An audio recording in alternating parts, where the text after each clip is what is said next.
circuit de Mayenne en compagnie de David Mélier. Bonjour à tous et bienvenue au bord de la DS3, donc WRX Rallycross. Donc là on attaque la grande ligne droite de départ de Mayenne, on passe 1, 2, 3, 4. On a un freinage qui est normalement très appuyé sur le sec avec un léger droite où là on rentre la 1 pour essayer de sortir le plus propre possible pour être sur la terre qui est très glissante aujourd'hui. Et là on revient sur un serré très délicat au freinage également, où on essaie de rester très corde pour optimiser. Là on voit qu'il y a beaucoup de terre à l'axel, donc pour optimiser la motricité sur la terre. Donc 1, 2, 3, 4. Donc sur le sec, on atteint normalement des vitesses de 140 km/h à cet endroit. Et là on a un gauche très spectaculaire qui est très glissant. Après on conditionne un enchaînement très rapide sur du ciment, grave ciment goudron. Donc là 1, 2, 3. Donc on arrive aussi sur un freinage très appuyé dans la grande courbe, la grande parabolique sur la droite. Donc qui est très intéressante en pilotage. Donc là on va relancer sur la grande ligne droite, donc première. Et puis là on va exploiter les 500 chevaux donc de la DS3 dans toute la montée, avant de rattaquer toute la ligne droite de départ et finir sur le drapeau damier. Voilà, c'était le tour de circuit de Mayenne avec David Mélier. Et on va rester dans la catégorie supercar avec un changement de météo. Nous sommes le dimanche soir, la première demi-finale, l'AB avec 8 voitures au départ. C'est la particularité française et les 4 premiers à l'issue de cette demi-finale vont se qualifier pour la finale. Une finale et une demi-finale qui vont se dérouler au meilleur des 7 tours. Un passage obligatoire par le tour joker. On l'a vu tout à l'heure en caméra embarquée. Il se situe à l'intérieur du virage. Exactement, dans une partie limite un petit peu plus courte mais beaucoup plus serrée et donc plus lente théoriquement. Je dis bien théoriquement parce que ce week-end, avec les conditions météo, on se retrouve avec un temps similaire entre le tour normal et le tour joker. 185 mètres entre la ligne de départ et le premier virage. C'est parti. La piste est très large au départ. Il n'y a pas la place pour l'ensemble du peloton à l'issue du premier virage. Et c'est justement David Mélier qui venait de nous montrer et nous embarquer dans sa voiture, qui sort en tête devant Gerlin Chichery en contact avec Florent Béduno sur la deuxième virage. Oui, la Clio ressort en tête.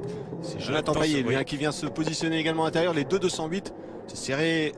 Ouais, ça se bouscule un petit peu en tête. Et tout de suite, tour joker pour Florent Béduno. On va le découvrir ce tour joker. Alors, vous le voyez en partie intérieure, une partie beaucoup plus sinueuse, beaucoup plus étroite, avec une terre ici qui a l'air un peu pomadée. Et exactement, puisque on l'a dit, l'ensemble du samedi et ce matin, ce dimanche, il a vraiment plu énormément. Et donc la piste cherche à se sécher maintenant. Et justement, on le voit, c'est Gerlin Chichery qui ne voit plus rien. Il est obligé de ralentir. Non, c'est bon, il a remis les essuie-glaces en route. Les essuie-glaces étaient coincés tout à l'heure. Il a réussi à les remettre en route. Il a pu reprendre de la petite erreur justement du pilote Gerlin Chichery. Il aurait dû le mettre dès le départ, puisque les conditions sont quand même relativement difficiles, même si voilà la trajectoire sur l'asphalte est sèche. On le voit avec David Mélier. Peut-être qu'il comptait sur le fait d'être premier et de ce cas-là, ne pas être gêné. Il aurait eu raison dans ce cas-là.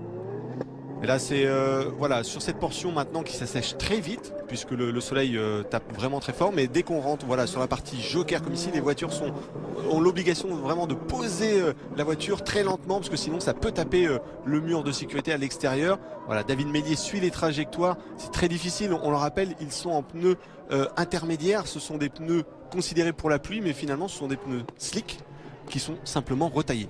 Le choix de Florent Béduno était le bon. Il est parti très tôt dès le premier tour dans le tour joker. Il ressort devant David Mélier. C'était peut-être la bonne opération. Et oui, on en parlait justement. Il est pratiquement plus vite ce tour joker. Et le leader ici, Gerlin Chichery, on voit, il y a même de l'eau on essaie de mettre le lave-glace, il a des problèmes de visibilité. C'est surtout aussi qu'il ne cherche plus à éteindre l'accessoire. Maintenant, il se concentre sur les trajectoires. Derrière lui, c'est Jonathan Payet sur la 208 tout à l'heure au contact avec Béduno qui garde la deuxième place. Joker pour Gerlin Chichery. Alors il y a encore le seul pilote parmi les leaders qui va encore repasser par le tour joker, et bien c'est Jonathan Payet. Et pendant ce temps-là, Chichery lui a bien fait pivoter la voiture à l'entrée du joker. Il ressort peut-être même leader. Non, ça ne suffira pas. Il est rapide ce tour joker. En fait, il n'a pas perdu énormément de temps. Et surtout, il ressort devant Florent Béduno. On se souvient, au premier tour, il y a eu une sévère explication entre les deux pilotes. Voilà, Jonathan Payet qui se fait un petit peu pousser, là, qui ralentit la cadence. Et Jonathan Payet, justement, qui lui roule sans essuie-glace. sans avoir nettoyé son pare-brise. Il a eu la chance pour le moment de ne pas trop crépir son pare-brise, mais la visibilité est forcément moins bonne que celle du pilote de la Clio juste derrière lui. Et on s'agace du côté de Garlin-Chichery parce que derrière ça revient. Regardez Florent Béduno qui était un petit peu loin. Il était sorti avec une bonne avance et bien est revenu au contact. Ouais, c'est lui vraiment le plus rapide pour le moment en piste. Et Jonathan Payet dans le tour joker.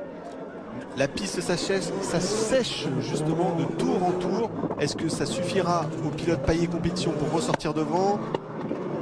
L'ensemble pif-paf qui se passe habituellement à fond sur le sec.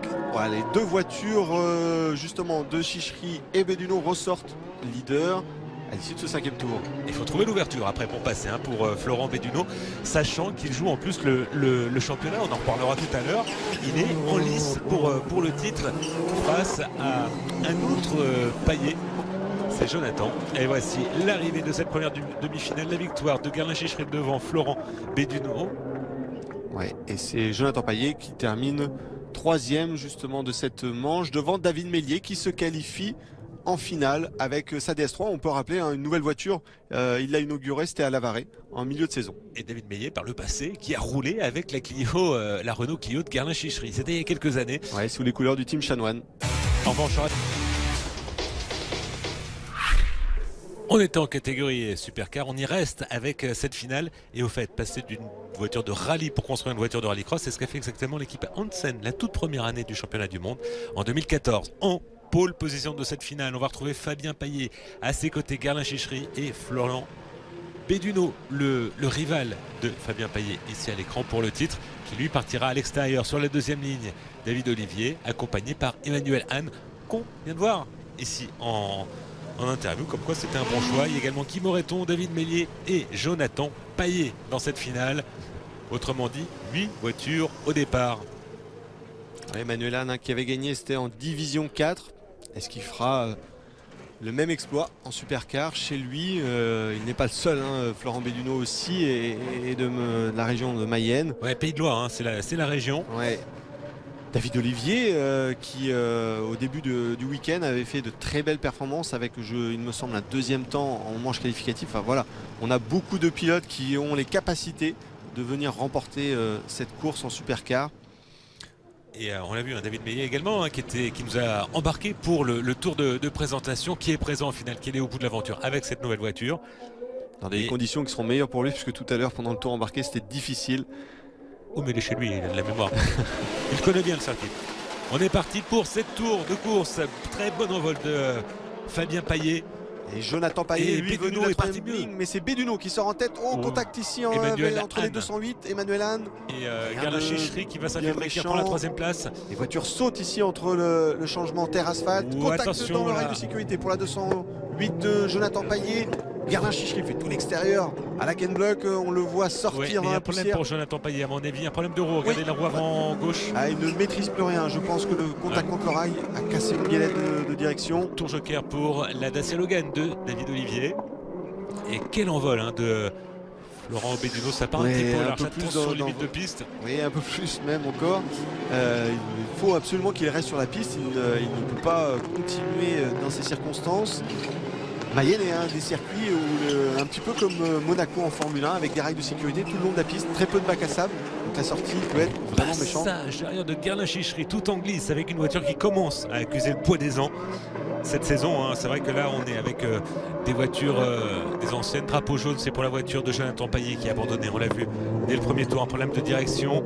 Et on assiste à une bataille pour le titre. Ce sont les deux hommes en tête. Là voilà, à droite la voiture. Et d'ailleurs Fabien Payet, pendant que Jonathan lui est arrêté, Fabien Payet rentre dans le tour joker. Garlin-Chichery prend la deuxième place derrière Béduno.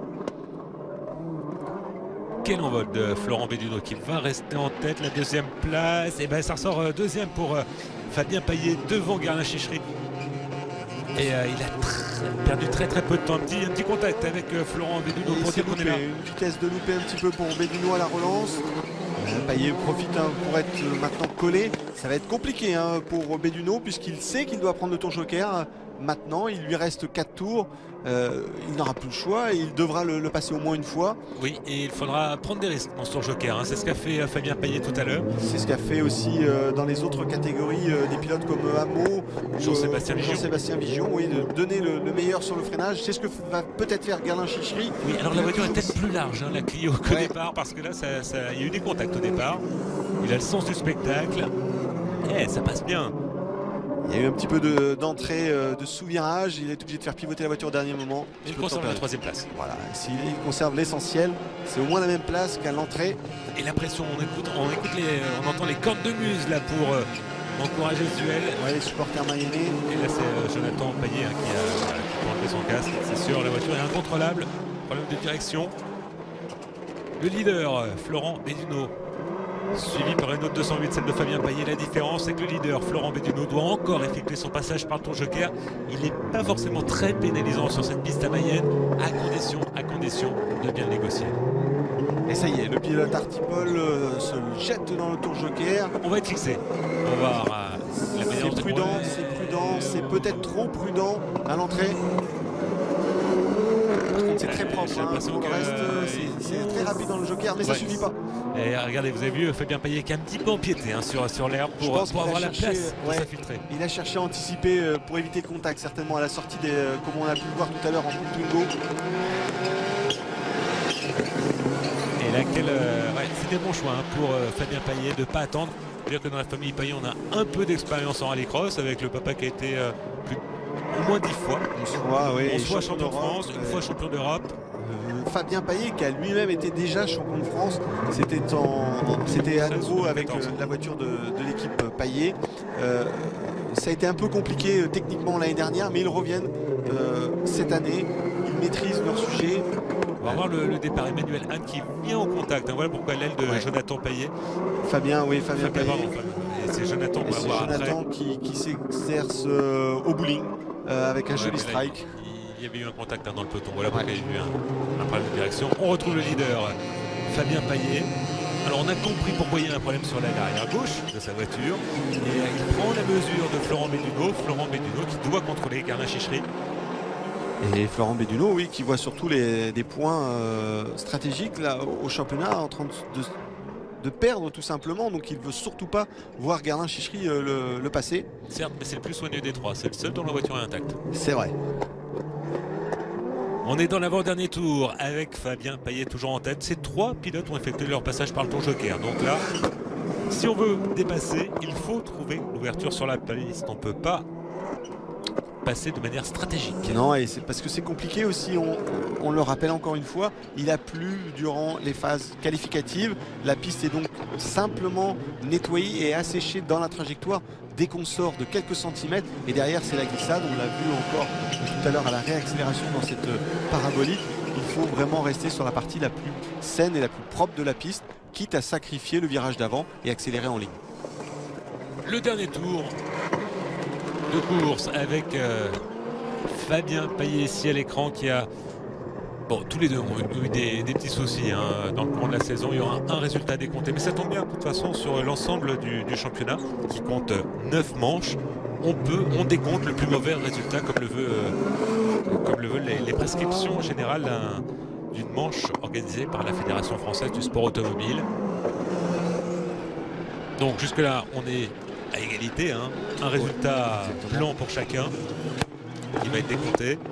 Et là sur cette manche à Mayenne, eh bien Fabien Payet a fait le boulot, il est en pole position. Il a eu un meilleur envol de Florent Béduno.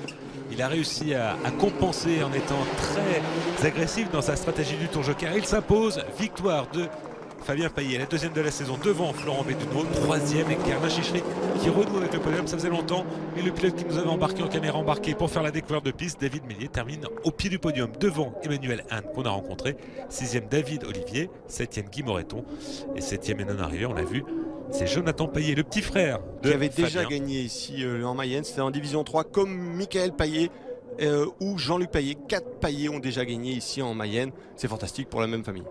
Et bien on va retrouver le vainqueur Fabien Payet après son tour d'honneur. On a vu une bonne ambiance entre les concurrents. Pas d'histoire en piste. Confirmation du classement avec un podium Fabien Payet, Florent Bédouno, Carla Chichery. Fabien, je crois que vous êtes en train de construire un nouveau titre ici en Mayenne avec cette nouvelle victoire. Un titre, je sais pas, mais en tout cas, on va dans le bon sens, ça c'est clair. Une victoire ici, c'est vraiment ce qu'on voulait. On voulait vraiment marquer le coup et puis c'est chose faite, donc c'est très bien. Et bien, ça a été aussi une très belle bataille avec Florent qui a vraiment très très bien roulé tout le week-end. Et on s'est vraiment amusé en finale, il a pris un super départ. Après, il y avait les conditions de piste ont fait que le tour joker était quasiment aussi vite que le tour normal, donc c'était assez marrant. Et puis au final, j'ai essayé de faire la différence vraiment dans le moment où il a pris le joker, j'ai essayé d'être vraiment juste derrière lui. Et dès qu'il l'a pris, j'ai tout donné pour essayer de ressortir devant, pour aller plus vite. Et puis ça l'a fait, donc c'est génial. Après des conditions quand même relativement difficiles, on voit d'ailleurs votre voiture qui a encore des stigmates de boue. C'était sec vraiment maintenant sur cette finale? Non, pas vraiment, parce qu'il y avait des endroits quand même qui restaient piégeux. Justement, le tour joker était plus vite que le tour normal à cause de ça, parce que toute la partie normale de la piste était en fait très très glissante. Et il y avait aussi juste avant la remontée, avant la ligne de départ, où c'était assez glissant. Donc il y avait vraiment des endroits où on pouvait attaquer et d'autres où il fallait calmer le jeu. Donc c'était quand même assez piégeux. Ouais. Très bien, merci Fabien. C'est bizarre comme les pilotes sont amnésiques. Il a oublié le contact au premier virage avec sa voiture abîmée. En tout cas, Fabien Payet est en tête avec 16 points d'avance sur Florent Bédouno. Comme quoi, rien n'est joué au championnat. 16 points d'avance seulement. Et troisième, c'est le petit frère, Jonathan Payet. Voilà, c'en est fini pour ce 7e meeting de la saison. Le prochain rendez-vous, ce sera à l'essai. Ça sera dans la Normandie. Ça sera à suivre sur la chaîne L'Équipe. Merci Julien. Merci Vincent. Et à très vite. Salut à tous.